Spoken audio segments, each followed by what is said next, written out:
Welcome everyone, thanks for joining. In today's episode, we're going to be going over the Apple and Epic case, the verdicts in. I'll be giving you my opinion on what I think this means for the future of Apple. Does this materially damage the company? Does it change their app experience? How much of a hit is this going to be on their revenue and earnings? We're going to be going over all of that in this episode. We also have some news that has concerned some investors in VICI. This is one of my bigger holdings, and we got news that they're diluting the shareholder. They're issuing more shares, which a lot of us are conditioned to believe that if any company has a dilution, if any company offers more shares, that's a bad thing for the investor. I want to address this in this episode because share dilution, especially for REITs, is not something that's unexpected, and it's not something that's necessarily bad at all. So we'll be going over it, my thoughts of what I think of this $100 million stock offering from VICI. And then we also have news that Ray-Ban and Facebook have teamed up to make the first smart glasses that are realistic. There's been a few attempts, but these are the first ones that actually look decent, that I could actually see people wearing. So I'll give you my thoughts on these and what I think they mean for the future of Facebook. So we have a lot to jump into in this episode, a lot of news to get to. If you like this type of content, be sure to subscribe to the channel so you can follow along for free. Now, this is my passive income portfolio. It's a dividend growth portfolio where I invest in what I consider to be high quality dividend paying companies. Now, let's go ahead and jump into the Apple and Epic news. In full disclosure, one thing that I think is important to highlight before we jump into this news is that I have a significant holding in Apple. I currently have $50,000 of value in this holding, $14,900 of gains. And if I compare this to my other holdings and my other investments, Apple is literally twice as big as my next biggest holding. I have a lot of exposure to this company. I've done that intentionally because I think it's a wonderful company with a lot of great products, a great future, and I think that it's priced reasonably right now. So I'm invested heavily in Apple, and I think that's important to point out before we jump into this news. The verdict was overall mixed. There was 10 counts total. Apple won 9 of them, and Epic won 1 really important one. So each of them kind of won and they kind of lost. I've seen articles say that this was a loss for both Apple and Epic. The big verdict that Apple won is that they're not labeled a monopoly. Quote, the court does not find Apple is an antitrust monopolist in the submarket of mobile gaming transactions. That is a huge ruling in favor of Apple. They now have that on the books, on paper. They can cite that during any future trials that they have been labeled to be not a monopoly in gaming transactions. But I think Epic also had a decent victory. Quote, however, it does find that Apple's conduct in enforcing anti-steering restrictions is anti-competitive. And that is the major thing that Epic won, is these anti-steering restrictions. Steering is a way of saying directing your users, and Apple has a lot of restrictions around directing users. For instance, if you go to the Netflix app on iOS and you log out, there's literally no place to sign up for Netflix on the app. You cannot register a new account on the Netflix app on iOS. In order to sign up a new account, of course, you have to go to netflix.com, and Netflix would like to point that out. If you want to sign up, go to netflix.com. But Apple restricts them from doing so. So Netflix literally has not only no way to sign up, but they also don't have anything pointing out how to sign up. They just have a login page. And users are supposed to just figure out to go to netflix.com all by their own, which obviously is very simple. Millions of users have done so. But regardless, it's not the best user experience for users to have to figure out how to sign up for this app. Spotify is in a similar situation. Like Netflix, they don't want to have users sign up with the in-app payment solution and share 30% or 15% of their monthly recurring revenue with Apple, so Spotify has no sign up on the iOS app. There's simply no place to register a new account on the iOS app. And Spotify, like Netflix, doesn't have a link directing you to the website in order to sign up. Spotify says something like, you can't sign up on the app. We know this isn't ideal. My new app on the iOS store called Qualtrim, which is an accompanying app to a website called qualtrim.com, is something that I also face the same challenges. Since I'm not a big company like Netflix or Spotify or Amazon Prime, Apple forced me to have in-app payment solution, even though this is an offering that's included in the Patreon.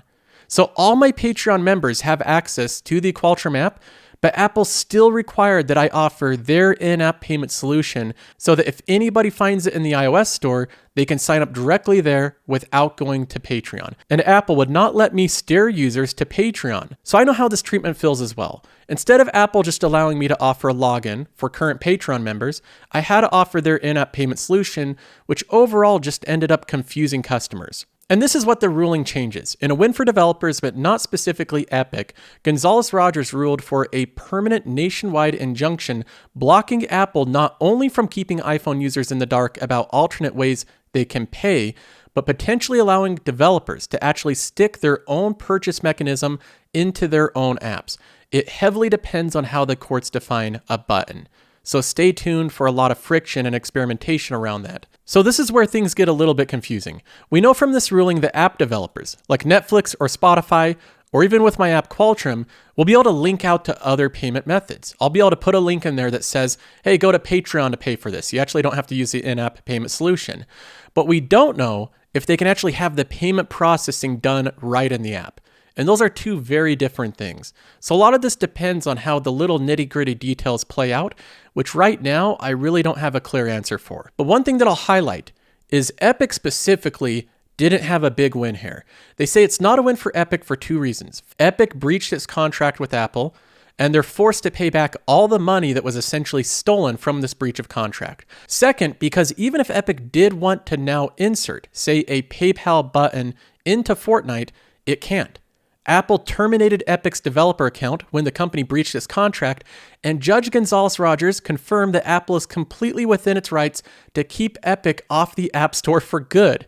So if Apple wants, they could keep Epic out of their App Store indefinitely. And that is part of the ruling that has not made Tim Sweeney, the CEO of Epic, happy at all. Like Apple's attempt to retaliate against all Unreal Engine customers, the refusal to restore Epic's Fortnite developer account is vindictive and nonsensical. We're fighting Apple over their iOS terms, but this ban blocks Fortnite from Macs too. Nobody's arguing about the Mac. Tim Sweeney wants his game back on Apple, especially in South Korea where they don't have to go through Apple's payment solution, but Apple's currently saying, no, we don't think we're going to let you back on. Apple also seemed to have a bit more positive of a reaction from this ruling. They say today the court has affirmed what we've known all along.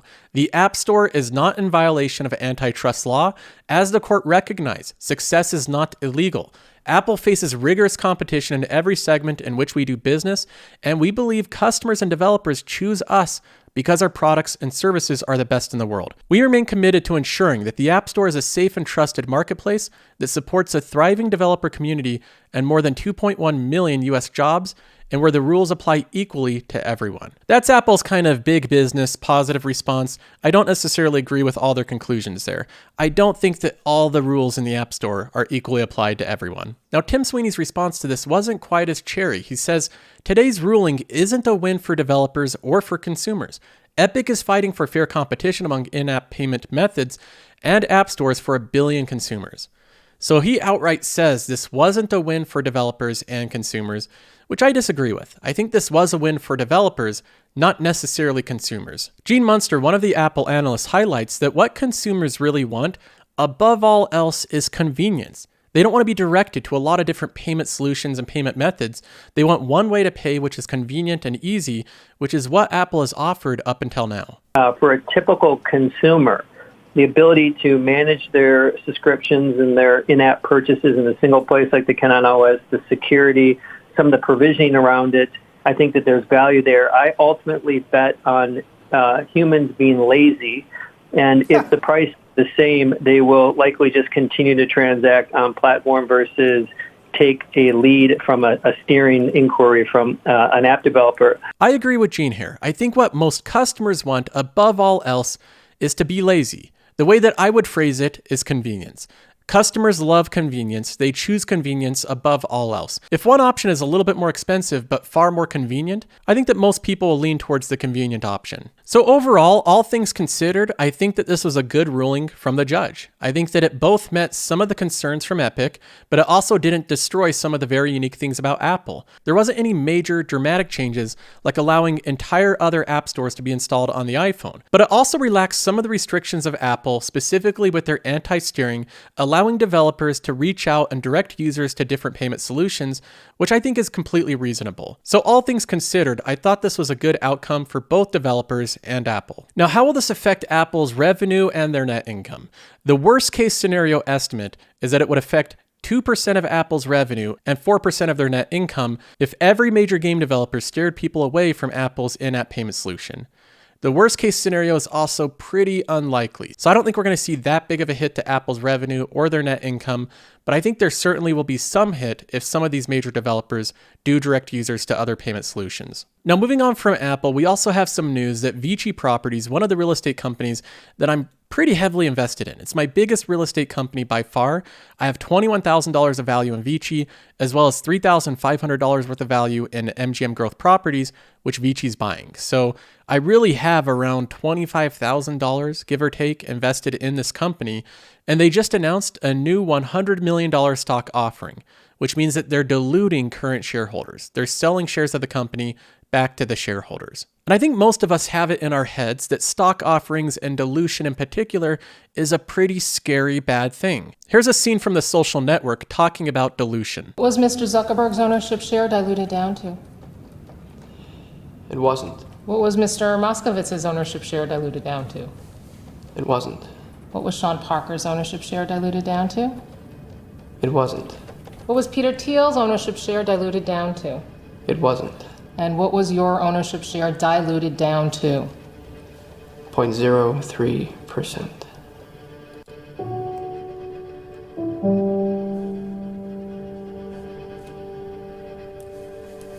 In this scene of The Social Network, we see Spider-Man there get his shares diluted down to 0.03%, and that's a very bad thing. Nobody wants to be the guy having their shares diluted. Nobody wants to be the Andrew Garfield in this situation. But one thing we have to keep in mind is that REITs are not like normal companies. Because they have to pay out 90% of their net income as dividends, they don't have a lot of retained earnings to be able to buy new properties. So the way that they fund future acquisitions is through issuing stock. They dilute. That's the way that they grow. This is a very normal part of their business process and shouldn't raise red flags. Here's Realty Income Corp's shares outstanding since 2006. Do you notice a trend over time? This is Realty Income Corp, one of the go-to strongest REITs in the market for decades. And they continually dilute shareholders. They issue shares every single quarter. And while they're doing this, their dividend steadily grows and their stock price per share appreciates. Here's Store Capital's shares outstanding over time. You can see the exact same trend. They dilute shareholders every single quarter because that's how they fund new acquisitions. So while they're diluting shareholders, the stock price is going up and the amount of dividends that they're paying to the shareholders is increasing as well. Here's National Retail Properties. This is a wildly successful REIT. They likewise dilute shareholders every single quarter to fund new accretive acquisitions. This is how these companies grow. It's a way of funding their operations. The principle of it all is pretty simple. You're an investor in this company. You're offering them investment money. They're going to raise $100 million from this dilution. They're going to take your money, the $100 million, they're going to apply leverage to it from different banks and different investment groups. And then with your capital and with leverage added to it, they'll purchase real estate at very attractive cap rates that you can only get with their type of scale. This is the way that these businesses function, and it's an incredibly good business model. And I wouldn't be surprised with VICI in particular to see a lot more dilution in the future, because this is a particularly fast-growing REIT. They're doing acquisitions like crazy. Now, this is a research paper I put together specifically about VICI for my patrons, but I want to highlight some of this to all of you. This is the timeline of VICI acquisitions, and you can see how many acquisitions they did every single year. In 2018, MGM Growth Properties offered to buy VICI for $5.9 billion. Fast forward to where we are now, and VICI's buying MGM Growth Properties. So how did this turnaround happen? How did VICI grow so fast? They rejected the offer in 2018. VICI then started buying things rapidly. VICI buys Octavius Tower at Caesars for $508 million. That brings in $35 million in rent. VICI buys Harris in Philadelphia for $242 million. That leases for $21 million. In 2019, they made acquisition after acquisition. They bought 5 separate huge locations in 1 year, bringing in hundreds of millions of dollars per year in rent. In 2020, VICI bought multiple Harris locations, bringing in an additional $154 million in rent. And then in 2021, VICI buys a Venetian for $4 billion, leasing it for $250 million. That one hasn't closed yet. And VICI's also buying MGM Growth Properties for $17.2 billion, leasing it for $1 billion. This is a lot of really big acquisitions, and this is a much faster moving REIT than most REITs. And they can't fund this 100% through their rent collection because they have to pay out so much of their rent collection through dividends. So part of the way that they fund this is through stock offerings. That's going to be a continued theme with VICI. The important thing to pay attention to with REITs in particular is not whether or not they're offering new shares and diluting shareholders, but whether those share dilutions are accretive, whether they're generating positive returns for investors. For instance, we can look at Realty Income's AFFO per share growth. That's adjusted funds from operation that takes into account any type of dilution. Every single year, despite the fact that Realty Income Corp offers more and more shares and they dilute shareholders, their AFFO, the amount of money that they earn per share, increases. The shares that you initially purchase, those same shares are earning you more and more money. In 2017, the AFFO per share was $3.06. In 2018, it was $3.19. In 2019, it was $3.32. And in 2020, it was $3.39. Every year, Realty Income Corp's AFFO per share goes up. The percentage increase for Realty Income Corp is in 2017, they increased AFFO by 5.1%. In 2018, they increased it by 6.25%. In 2019, they increased it by 4.24%. And then in 2020, because of COVID and some of the rent collection problems, they only increased it by 2.1%. But even with all the troubles they faced, they were still able to increase AFFO per share, which is pretty incredible. Now compare this to VICI. VICI's AFFO per share growth. In 2018, they collected $1.43 in AFFO per share. In 2019, that moved to $1.48.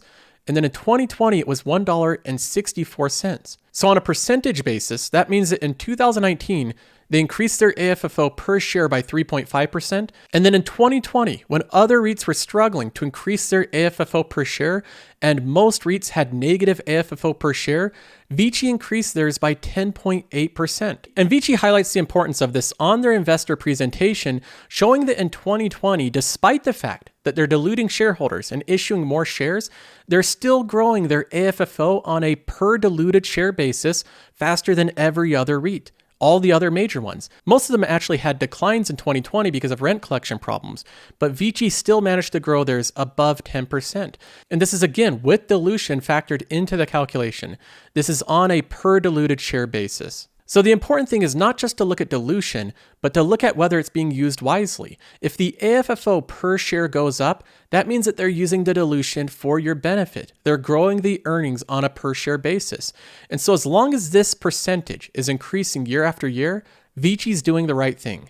If this number starts to decline or go flat, that means that they really aren't accomplishing a lot by diluting shareholders. So in this context, with all the data available, I'm not really concerned about VICI wanting to raise more money from shareholders. So far, they've used it wisely. They do what's called accretive acquisitions, meaning they're buying attractive properties at attractive prices, and they're offering those rewards back to the shareholders. So the reason that I'm investing in this company is I think they can make more money with my money than I can. So I'm investing in them to invest in their properties and grow their portfolio.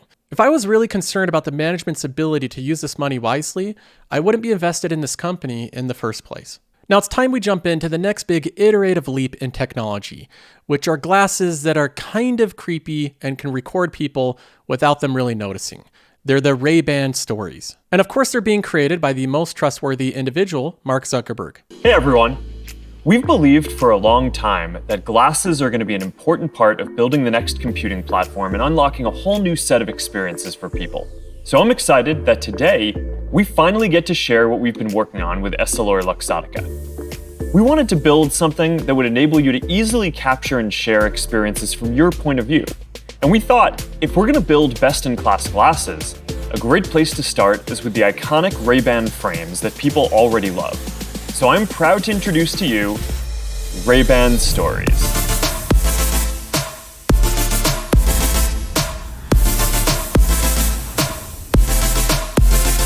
With Ray-Ban Stories. All right, so I have to pause there. My first initial impressions are, these don't look so bad. In fact, they look really decent for techie, nerdy glasses that you can record things and do all this tech stuff with. If you can remember the Google glasses, these were the Google smart glasses. The Google glasses almost remind me of something medical, like you're a surgeon, going to start performing surgery and you need some lighting equipment on your head. These are just something I could never see people really wearing around casually. But the Ray-Bans look okay. They actually look decent. In fact, I don't think I would notice that they're actually tech glasses without somebody specifically pointing them out. Now, Mark goes on to highlight some of the things these glasses can do. You can capture photos and videos, listen to music or podcasts, or take phone calls, all while staying in the moment and without even taking out your phone. Whether you're on a hike, cooking, or just hanging out or playing outside with your kids, you're going to be able to quickly capture that experience and share it if you want to. And this is just the start. Ray-Ban stories are an important step towards a future when phones are no longer a central part of our lives. And you won't have to choose between interacting with a device or interacting with the world around you. Mark's right. Of course, the phone is inconvenient to take out of your pocket, so the thing that we went to after that was the watch, but that requires you to look downwards, and now we're at the eyes, where instead of looking anywhere or lifting up anything, it's just attached to your head all the time. Essentially, what this is leading to is us having smartphones on our face. We've moved the smartphone from our pocket to an inch away from our eyeballs. We worked with EssilorLuxottica to design an experience that combines the style that you expect from Ray-Ban with as much technology as we can fit into these classic and iconic frames, starting at $299. So let's take a look. Now he goes through all the specs of what these glasses can do. They have two 5-megapixel cameras built into the front of them. They have a capture button on the side of the frame that you can hold down to capture 30 seconds of video, or you can say, Facebook, take a video. So you have to address the glasses as Facebook, which I think is a little bit odd, but that's the hands-free way of doing it. They have open air speakers built in that go right above your ears. And of course, Facebook has privacy as your top priority. So they have a little white LED above the camera that signifies to others that you're currently recording. And I'm sure that no one's going to ever take a black marker and simply write over that LED. That's something that I'm sure will never happen. And of course, he highlights that it has a timeless design of Ray-Ban. Now, these glasses are not augmented reality devices. They don't augment reality in any way. All they can do is take short clips of video that can be uploaded to Facebook later, or they can take phone calls. That's the two basic functions so far, but Mark highlights how this is the launching pad of them going further into augmented reality. We believe that this is an important step on the road to developing the ultimate augmented reality glasses. Now, there's a lot of technology that still needs to be developed and miniaturized to deliver the AR glasses that we all envision for the future. Imagine seeing holograms, turn-by-turn directions, or being able to play chess on a table in front of you with your loved one 3,000 miles away right from your glasses. And that's what I think is really important to Facebook and Facebook investors. These glasses are one step in the overall pursuit of complete augmented reality. And whatever company is able to encompass that vision and create the best augmented reality devices and own that market will likely have a massive new business. And there's a lot of companies that are going to be competing. So even though these glasses in particular probably only appeal to a certain small subset of Facebook users, I think the more important message here is that augmented reality is coming. And it's going to be here sooner than people think. All the big tech companies are pouring money into augmented reality, and they're going to be coming out with more devices like this in the future. Now that's all for today. I hope you enjoyed the episode. If you want to see the progress of this portfolio over time, and whether I gain money or lose money, make sure you subscribe to the channel, and you can follow along for free. Other than that, I'll see you in the next episode.